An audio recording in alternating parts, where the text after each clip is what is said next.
দর্শক এই মুহূর্তে দেখতে পাচ্ছেন জুলাই ঐক্য তারা শাহবাগ থানা ঘেরাও দিয়েছে। শাহবাগ থানা যে তাদের যে পূর্ব ঘোষিত কর্মসূচি অনুযায়ী তারা শাহবাগ থানা ঘেরাও দিয়েছে। ঢাকা বিশ্ববিদ্যালয়ের শিক্ষার্থী সাম্য হত্যার প্রতিবাদে তারা এই মুহূর্তে শাহবাগ থানায় বিচারের দাবিতে তারা কর্মসূচি দিয়েছিলেন। সেই কর্মসূচির অংশ হিসেবে তারা এই মুহূর্তে শাহবাগ থানায় অবস্থান করছেন, শাহবাগ থানার গেটে অবস্থান করছেন। এই মুহূর্তে আমরা দেখতে পাচ্ছি আবহাওয়া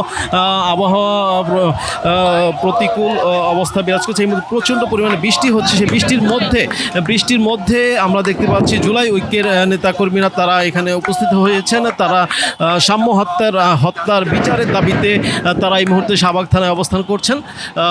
এদিকে আমরা দেখতে পাচ্ছি প্রচণ্ড পরিমাণে আকাশে বজ্রপাত হচ্ছে, পাশাপাশি এই বজ্রপাতের মধ্যেও এই বৃষ্টির মধ্যেও তারা এসে অবস্থান নিয়েছেন। আমরা দেখতে পাচ্ছি শাহবাগ থানার অফিসার্স ইনচার্জের সাথে তারা এখন কথা বলবেন।